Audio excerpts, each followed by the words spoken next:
Hey kids, class 2 to 5, my dear students, how are you? So today we are taking up some useful phrases which you can use in your daily life. And today is day 16, right? So phrases होते क्या हैं? Phrases are group of words जिनका एक meaning होता है. But they don't have verb, they are not complete sentence. पूरा वाक्य नहीं होता वो, लेकिन कुछ शब्द होते हैं जो मीनिंग बनाते हैं. उसमें ज़्यादातर वर्ब नहीं होता. ठीक है, कुछ ग्रुप ऑफ वर्ड्स है. जैसे the child played in the garden.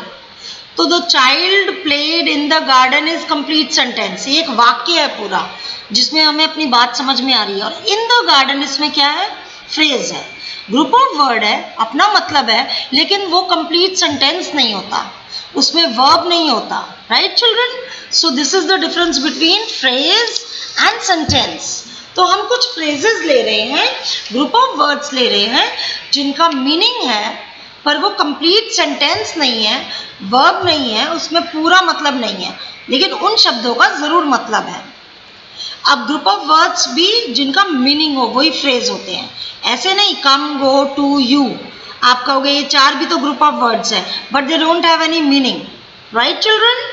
So this is the difference between phrase and a sentence.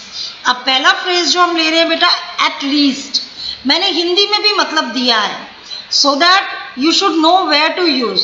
आप इन फ्रेजेस को अपने स्पोकन में खूब यूज करिए, इनको याद करिए. Then I have made a sentence also, ताकि आपको और कंप्लीटली आपको क्लियर हो जाए. First phrase is at least. उसका मतलब है कम से कम. कम से कम ये तो कर दो, कम से कम वहां तो चले जाओ, कम से कम बुरा तो मत बोलो, कम से कम किसी को पानी तो पूछ लो. इस तरह से हम नहीं कहते कम से कम, वही एटलीस्ट है. Now first example which I am giving you, he needs money. If you can't pay him ₹500, at least give him 100. आप 500 नहीं दे सकते, उसको पैसे की बहुत जरूरत है, तो कम से कम 100 तो दे दो. समझ आ गया? कम से कम, at least give him 100. Then and there. Then and there के मतलब वहीं के वहीं. देन मतलब उसी जगह और उसी समय. देन एंड देयर, वहीं के वहीं. I corrected her notes then and there. मैंने उसकी कॉपी चेक वहीं के वहीं कर दी. मैंने टाइम नहीं लगाया, मैंने बाद के लिए नहीं बोला, वहीं के वहीं. या मैंने उससे अपना हिसाब चुकता वहीं के वहीं कर लिया. मैंने सारी मीटिंग वहीं के वहीं कर ली. मैंने सारे डाउट्स वहीं के वहीं क्लियर कर लिए. देखा बेटा? So I cleared my doubts then and there. I resolved the matter then and there. I cleared the doubts then and there. I corrected her notebooks then and there. We spoke then and there. We had a meeting then and there. वहीं के वहीं. Right children? Anyway. खैर चलो, छोड़ो. Anyways, छोड़ो. जैसे कहते हैं ना, I heard your perspective. Anyway, you may leave. मैंने तुम्हारा सोचने का तरीका, जो व्यू पॉइंट है, परसेप्टिव है, व्यू पॉइंट, मैंने आपका परसेप्टिव सुन लिया, आपकी तरफ से आपकी बात सुन ली. खैर जो भी हो, तुम जा सकते हो. यानी मुझे पसंद नहीं आई जो आपने अपनी परसेप्टिव दिया, या मैंने सुन लिया, लेकिन खैर चलो, तुम जा सकते हो. आफ्टर ऑल, आखिरकार. आखिरकार, हम आखिरकार भी यूज करते हैं हिंदी में. आखिरकार वह सफल हो गया. आखिरकार मैं इतना तो नहीं कर सकता. आखिरकार उसकी मेहनत रंग लाई. कितने वर्ड्स होते हैं ना आखिरकार बेटा यूज करते हैं. आफ्टर ऑल, जैसे मैंने यूज किया, after all he is my best friend. I can't ignore him. वो मेरा प्यारा दोस्त है. आखिरकार वो मेरा प्यारा दोस्त है, मैं उसको इग्नोर कैसे करूं? मैं उसको इग्नोर नहीं कर सकता, मैं उसको नजरअंदाज नहीं कर सकता. आखिरकार वो मेरा सबसे प्रिय दोस्त है. समझ आ गया? आफ्टर ऑल, आखिरकार. पेलमेल, एक वर्ड है पेलमेल. इसका मतलब है भगदड़. पेलमेल होना, भगदड़ होना. Due to that old bull, उस बूढ़े सांड के कारण, बुल के कारण. काव का ही जो है masculine gender, bull. Due to that old bull there is a pellmell outside. घर के अंदर मम्मा बोल रही है, बाहर एक बैल है और उसके कारण भगदड़ हो गई है बाहर, तो मत जाओ। अपने बच्चों को कह रही है, due to that old bull there is a pellmell outside, so she is warning her kids. आप ऐसे भी कह सकते हैं, we should not go in a place where it is pellmell, या don't create pellmell, please stand straight, सीधे खड़े रहो, स्टैंड एट योर प्लेस, अपनी जगह पे खड़े रहो, डोंट क्रिएट पेलमेल। अब है हौच पौच। हौच पौच बहुत हम बोलते हैं, यानी सब खराब हो जाना, सब, जिसे कहते हैं हिंदी में कई बार कहते हैं गुड़ गोबर हो जाना, ये भी कहावत है। Hotch potch, there is a hotch potch in the room as no one is in charge of it. अभी किसी कमरे में कोई बड़ा इंचार्ज नहीं था, कोई देखरेख वाला नहीं था, तो सब खराब हो गया। हो सकता है वहाँ पे छोटे बच्चों ने कुछ तोड़ दिया या रूम को अनटाइडी बना दिया, तो इस उसमें बात हुई है hotch potch. There is a hotch potch in the room as no one is in charge of it. Tittle tattle, tittle tattle, tittle tattle का क्या मतलब है? विस्पर करना, फुसफुसा के बात करना, कान में बात करना। Don't tittle tattle in a group, it's bad manners. कि जब 4-5 लोग हैं तो 2 लोग अगर एक दूसरे के कान में टिटल टैटल करेंगे तो ये बुरी आदत है, हमें ऐसा नहीं करना चाहिए। Don't tittle tattle in a group, it's bad manners, tittle tattle. फिर है इन्स एंड आउट्स, सब कुछ जानना, ins and outs. I know all ins and outs of this case, मैं सब कुछ जानता हूँ, सब कुछ जानना।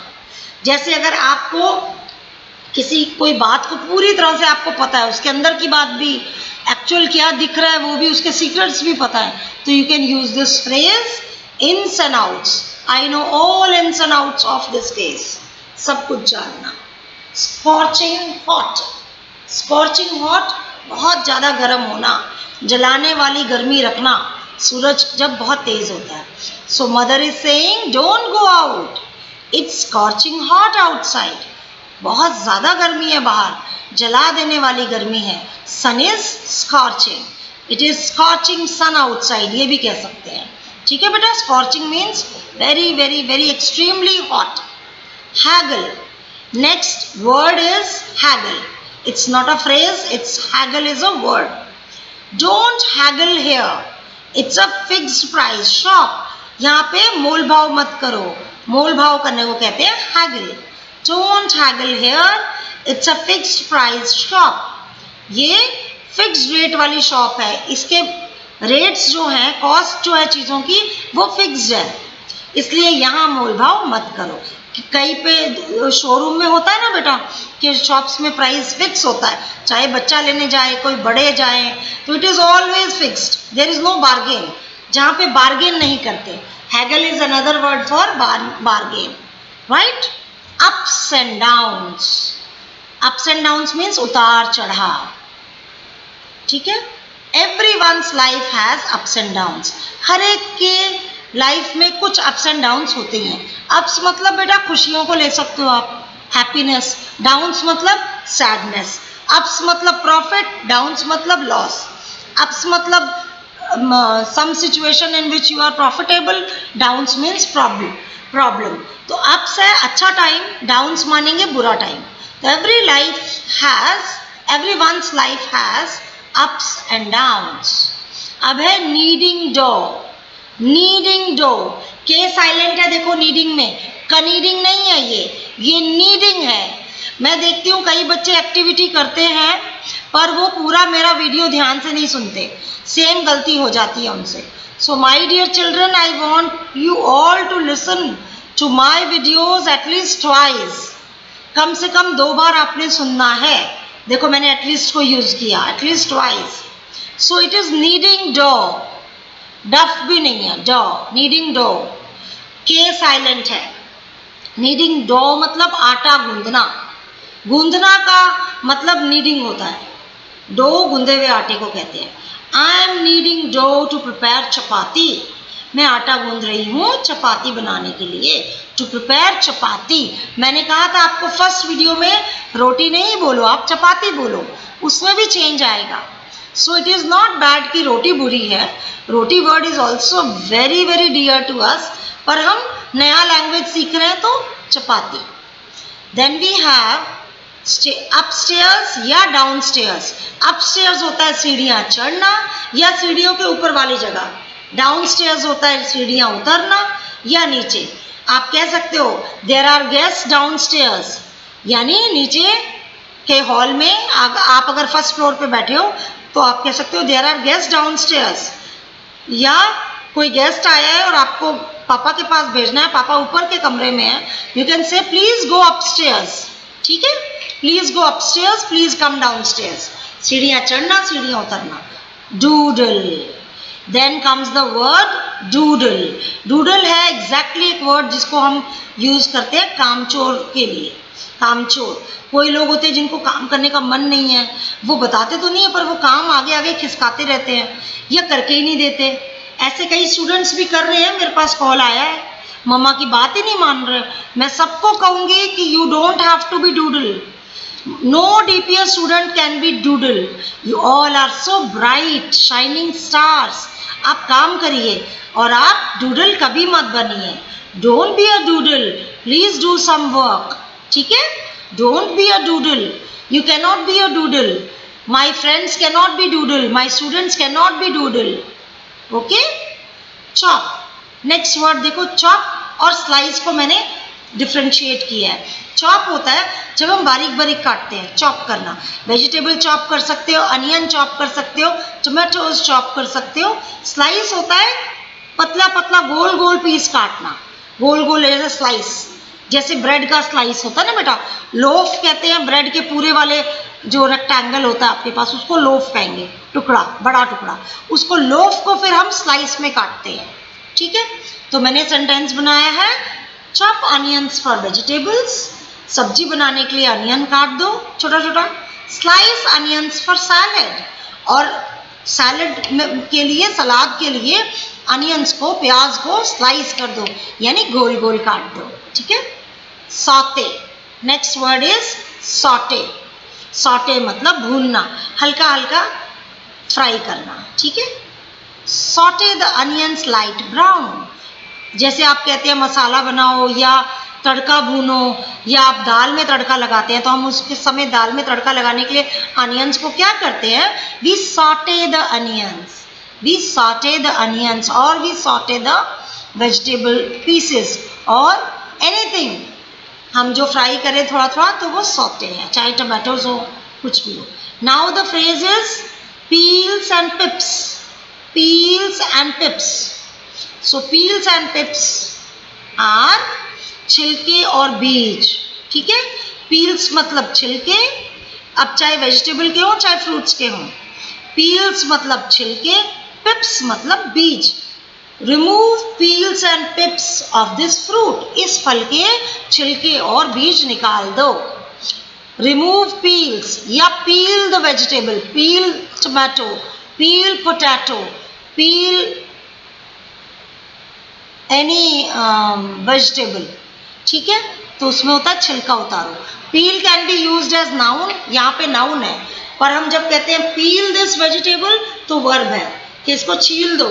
छील दो के लिए भी पील आता है और छिलके के लिए भी पील आता है। तो पील्स एंड पिप्स, छिलकों को और बीजों को इस फल के निकाल दो। और बीज होते हैं जो सीड्स होते हैं ना अंदर, हार्ड वाले बीज, सीड्स, उनको कहते हैं पिप्स। ठीक है, ओके। स्टोन भी कहते हैं, जैसे आम के सीड को हम सीड नहीं कहेंगे, आम के जो अंदर गुठली होती है उसको स्टोन कहते हैं। तो डिफरेंट है, सीड्स भी होते हैं, कहीं पिप्स होते हैं और कहीं स्टोन्स होते हैं। नेक्स्ट इज मेक फेसेस, मुंह बनाना, मेक फेसेस। जैसे हम बुरा मुंह बनाते हैं, कोई हमें काम देता है, या हम चिढ़ाने के लिए भी बुरा मुंह बनाते हैं, दोनों में ही मेक फेसेस आता है। Don't make faces now, go to your room. अब तुम मुंह मत बनाओ, तुम अपने कमरे में जाओ। हो सकता है बच्चा टीवी देख रहा है, मॉम कहती है कि no, go to your room, it's time to sleep, it's time to study. बच्चे को दुख होता है तो वो मुंह बना लेता है, तो उसको कहते हैं make faces. Don't make faces now, अब मुंह मत बनाओ, अब अपने कमरे में चलो। ठीक है बेटा, मेक फेसेस। मुंह बनाना भी होता है, मुंह चिढ़ाने को भी कहते हैं, चिढ़ाने के लिए भी कभी कभी हम मुंह बनाते हैं, right. Next word is really, सच में। आप रियली, सच में, जैसे आपको सरप्राइज होता है तो आप ये वाला वर्ड यूज कर सकते हैं। We are going on a long trip, really, क्या हम लंबे ट्रिप पर जा रहे हैं या खूब दूर घूमने जा रहे हैं, रियली मजे में बोल रहे हैं। शॉक में भी बोलते हैं, this really can be used in 5-6 different places. Shock में रियली अलग आएगा कि हाँ आपको सरप्राइज हुआ, खुश है तो अलग आएगा, दुख है तो भी रियली कह सकते हैं कि सचमुच, जैसे सचमुच किसी की डेथ की न्यूज़ सुनी तो भी कहते हैं सच, मतलब ऐसा यकीन नहीं हो रहा, या खुशी हुई सच में, या कुछ चीज़ पे विश्वास नहीं हो रहा सच में। So this is really.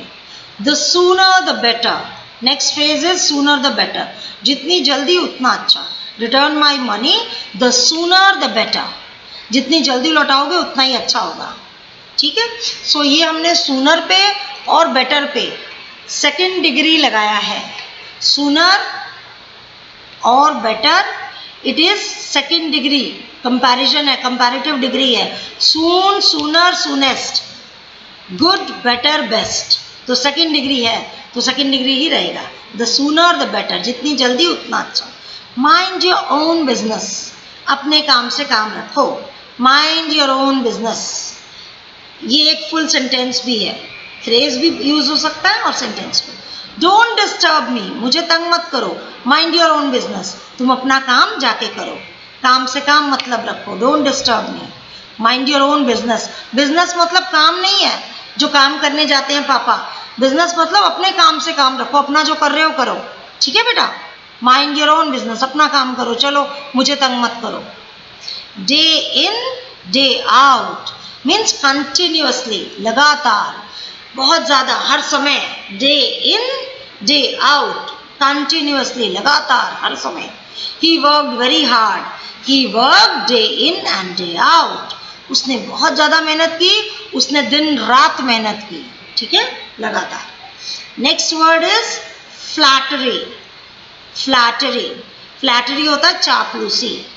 I can never do flattery, मैं कभी भी किसी की चापलूसी नहीं कर सकता या कर सकती, बिकॉज चापलूसी करना गलत होता है। क्यों गलत होता है? Because when we are good to others for our benefit, then actually it is very bad, ठीक है ना। हम अपने उसके लिए चापलूसी नहीं करेंगे। We should be good to others always, but to get something out of somebody that will be cheating. तो चापलूसी, फ्लैटरी नहीं करनी चाहिए। डोंट फ्लैटर, कहते हैं ना कितना मक्खन है जो लगा दिया, मक्खन की कंपनी है आपके पास, आप मक्खन लगाए जा रहे हो। हिंदी में हम मक्खन लगाना कहते हैं और इंग्लिश में हम फ्लैटरी कहते हैं। Not yet, next phrase is not yet, अभी तक नहीं। No I have not received my parcel yet, मैंने नो पहले लगा दिया है फिर लास्ट में येट, नॉट येट, इसके बाद आप कह सकते हो कि नहीं मुझे अपना पार्सल अभी तक नहीं मिला, नॉट येट। जब कहेंगे ना अभी तक, नॉट येट, तो देखो कैसे यूज किया है, अभी तक नहीं। Has the guest come, guest आ गया है, no not yet. Have you done your work, not yet, क्या आपने काम कर लिया, अभी नहीं। At last, next is at last, finally, आखिरकार, at last, at last I have completed my work. चलो सुबह से कोशिश करते करते अब मेरा काम खत्म हो गया। फाइनली, एट लास्ट, फाइनली, आखिरकार। रोलिंग चपाती, रोटी बेलना। अब हम कहते हैं रोटी बना रहे हैं, बेल रहे हैं, तो फिर हमें समझ नहीं आता हम क्या कहें। चपाती तो पता होता है, बेलने को क्या कहते हैं, रोलिंग। और बेलन को, नाउन, बेलन को हम कहते हैं रोलिंग पिन, बेलन को इंग्लिश में कहते हैं रोलिंग पिन, ठीक है बेटा। रोटी बना बेलना, please come and help me bye rolling chapatis. फिर है हाउस चोर्स, इसको मैंने देखा कुछ बच्चे कोर्स पढ़ रहे थे, इट इज नॉट क, इट इज च, हाउस चोर्स, ठीक है। चोर्स मैंने हिंदी में भी लिख दिया है, च, चपे ओ की मात्रा स और उसके ऊपर हाफ र है, आधा र है बेटा। चोर्स, तो र जिस शब्द के, जिस अल्फाबेट के ऊपर होता है उसके आगे बोला जाता है, तो चोर्स। अगर मैं र पूरा लिखती तो चोरस बन जाता, तो ये है चोर्स, घर का कामकाज। I am very much interested in my house chores as it is a good physical exercise. सारी गर्ल्स, सारे बॉयज 8th 9th 10th में है, फिजिकली फिट रहना चाहते हैं, उससे जूनियर भी, तो आप घर का काम मज़े लेके करो। आपको एक तो मेड नहीं रखना पड़ेगा और आपकी फिजिकल हेल्थ बहुत अच्छी हो जाएगी, प्लस मम्मा से तो प्यार मिलेगा ही मिलेगा। So you should be interested in your household chores, house chores, घर के कामकाज। Tiptoed, next phrase is tiptoed. Tip मतलब ऊपर करके चलना, टोड मतलब एड़ियाँ, यानी एड़ियों पे चलना। टिप टोड, हल्की हल्की चलना, एड़ियों पे चलना। The thief walked tiptoed in the house. चोर दबे पांव घर पे चला, एड़ियों पर चला, टिपटोड। Keep fingers crossed. अब क्या होता है, सचमुच में ही हम फिंगर क्रॉस्ड रखते हैं जब हम गुड लक की बात करते हैं ना, उंगली के ऊपर उंगली चढ़ा लेते हैं ऐसे, तो कीप फिंगर्स क्रॉस्ड। तो ये फ्रेज का एक्चुअल मीनिंग भी बन रहा है, टू विश गुड लक। किसी को कहना कि काश ऐसा हो जाए ना, तो काश के समय हम keep fingers, we keep our fingers crossed. Keep finger crossed, we are going to win the match. अभी लास्ट 1-2 बॉल रह गई है, तो बच्चे कह रहे हैं कीप योर फिंगर्स क्रॉस्ड। आपने उंगलियां ऐसे करके रखो, यानी good luck, best of luck to all, हम मैच जीतने वाले हैं। Okay, keep your fingers crossed. I am keeping my fingers crossed, maybe father is going to get me a big gift. I am keeping my fingers crossed, maybe my friend will come today. I'm keeping my fingers crossed, maybe it will rain. I'm keeping my fingers crossed, maybe we will have some surprise. Then is not a bit, थोड़ा भी नहीं, बिल्कुल भी नहीं। जब आपकी mummy कहे are you tired, आप कहोगे नो नॉट अ बिट, थोड़ा भी नहीं। आर यू हंग्री, आपको खाना तो खाना चाहिए, लेकिन आप कहोगे नो नॉट अ बिट अगर आप हंग्री नहीं हो। Are you sad, no not a bit. तो ठीक है, हर इस तरह के क्वेश्चन का जिसका जवाब देना है बिल्कुल नहीं, थोड़ा सा भी नहीं, तो आप कहेंगे नॉट अ बिट, थोड़ा भी नहीं। बिट होता है छोटा सा, नॉट मतलब थोड़ा भी नहीं, not a bit. All right children, so these were your phrases, their meanings, their Hindi versions and sentences. तो आप इसको अच्छी तरह से 30 के 30 को, छोटे बच्चे हैं आप लोग, 10-10 करके डेली पढ़ो and learn them, make use of them in your own sentences which you are using at home. Are you all speaking in English? Tell me, are you all speaking in English? I want each DPS student to speak in English. अभी जब आप school आएंगे तो मैं सुनूंगी, I will see how fluently and with stress and with your tone you speak, because our spoken is that way that others, the listeners should understand. अगर हम इतनी fast और गलत तरीके से बोलेंगे या मोनोटोनस टोन में बोलेंगे तो दूसरों को समझ में नहीं आएगा। So please practise this my dear children. मेरे ख्याल आपको मैं कल कुछ ट्रांसलेशंस दूंगी एक आध दिन, so please sit and translate. ये जो अभी तक आपने वीडियोस किए हैं उनका ट्रांसलेशन होगा, तो इसको ट्रांसलेशन को आप ट्रांसलेट करना and write them in the notebook and send it to your group incharge, right children? So hope seeing you very soon. I am missing you all. Please work hard, utilise some time in spoken. Thank you, bye bye, God bless.